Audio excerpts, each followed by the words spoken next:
napakaliwanag po talaga. Talagang pinaramdam ni Mayor Isko ang gobyerno dito sa lungsod ng Maynila. So ayan mga kababayan, magandang gabi. Ayan, maulan na gabi, no? Ngayon sisilipin natin itong bagong pinailawan nga po dito ni Mayor Isko, itong Malate, no? Sa tapat lamang nito yung bagong ospital ng Maynila, no? Talaga namang napakaliwanag po dito ngayon, no? Dati kasi napakadilim po ng lugar na to. Yan, pero ngayon kita nyo naman sobrang liwanag, no? Yan, ito pala yung bagong ospital ng Maynila, no? Correct me if I'm wrong. Sa panahon pa ni Mayor Isko din ginawa itong lugar na to, itong hospital na to. So ayan, dito nung mga nakaraang araw nagkaroon din dito ng flashing, nilinis din to, binugahan, talagang tinanggal yung mga dumi-dumi dito. Ayan, napakaliwanag po ngayon dito, no, sa tapat lamang po nitong bagong ospital ng Maynila. Yan, sa mga detalye nito mga kababayan, hindi ko lang alam, no. Yan, pwede nyong i-research kung ano yung mga iba pang mga detalye tungkol po dito sa ayan, bagong ospital ng Maynila. Nakakatuwa, no, kasi nung mga nakaraan lang dumadaan-daan tayo dito, itong area na to ay madilim, pero kita nyo naman ngayon napakaliwanag na. Ang maganda lang dito meron po diyang mga pulis din, no, sa unahan lamang nito meron ding mga pulis dyan.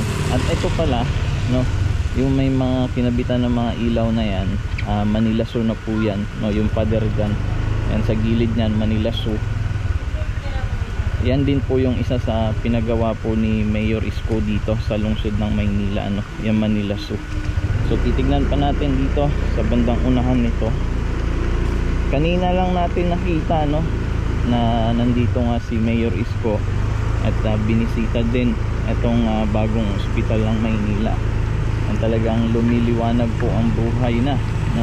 Yan, pag dumaan kayo dito, hindi na kayo mangangamba, no? Hindi na kayo magdadalawang isip, no? Kasi nga napakaliwanag na ng area na to. At isa pa, may mga pulis din dito na naka-standby. Ayan, so ito lang naman, no, in-update ko lang kayo. At lugar dito ngayon sa Malate.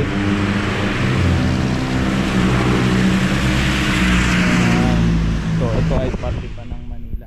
So tara, mag-iikot-ikot pa tayo dito sa kahabaan na to. Manila Zoo. Yan po yung Manila Zoo, yung pinagkabitan po nitong mga ilaw. Ayan, o, napakaliwanag po talaga. Talagang pinaramdam ni Mayor Isko ang gobyerno dito sa lungsod ng Maynila.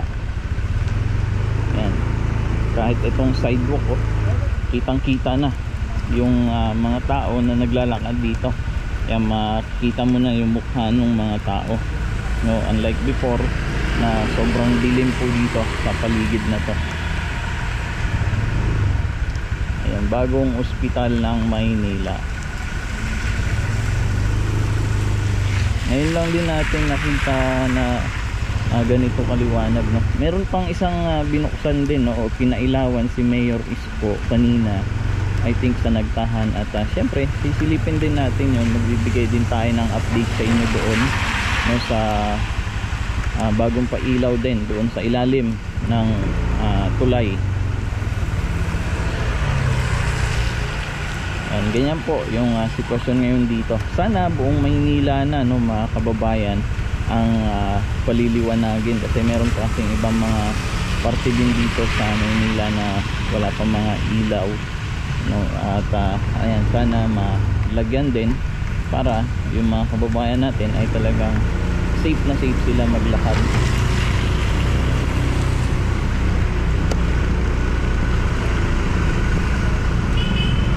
So ayan, diba?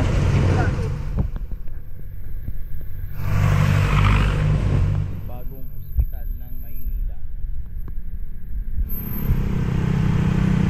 So ayan, titignan pa natin sa bandang unahan nito, no, kasi dito sa may bandang Quirino maliwanag naman. At tingnan natin, no? Isa din ito siguro sa pinailawan din ni Yorme yung mga panahon niya, itong Quirino. O diba, liwanag din dito. Ano nang masasabi niyo po dito mga kababayan, na sana ganito lahat, no, ng lugar dito sa Maynila, ganito kaliwanag. Talagang tawag dito, talagang active si Mayor, no, kahit ating gabi nga, kahit umuulan, ay talagang pinupuntahan niya yung mga lugar-lugar. Saka yung mga iba na papanood natin sa mga live video niya, yung mga nasunugan, talagang nagbibigay ng assistance, no, ang lungsod ng Maynila. Yan, Adriatico Street, kanina Malati yun, no, ito naman Adriatico. O diba, ang liwanag naman na dito din.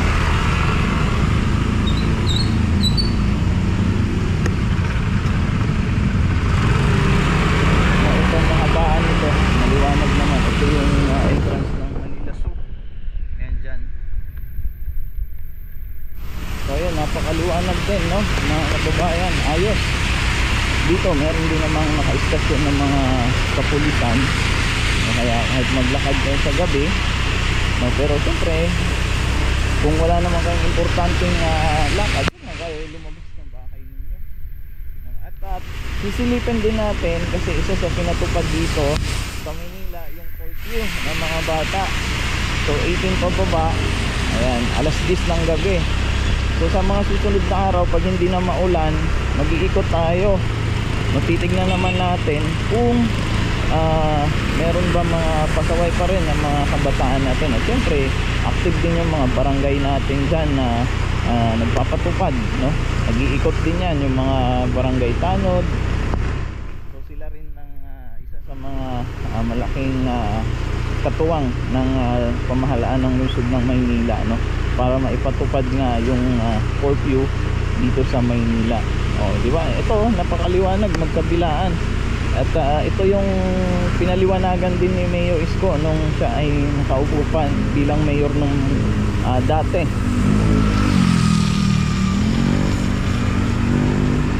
Ayan, hanggang Taft Avenue, no, napanood niyo siguro yung video din natin dito sa Taft Avenue na maliwanag na.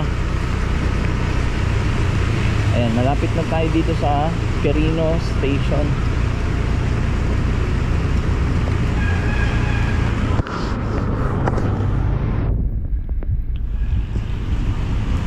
Ito yung Quirino Station mga kababayan, na talagang sobrang liwanag na rin po.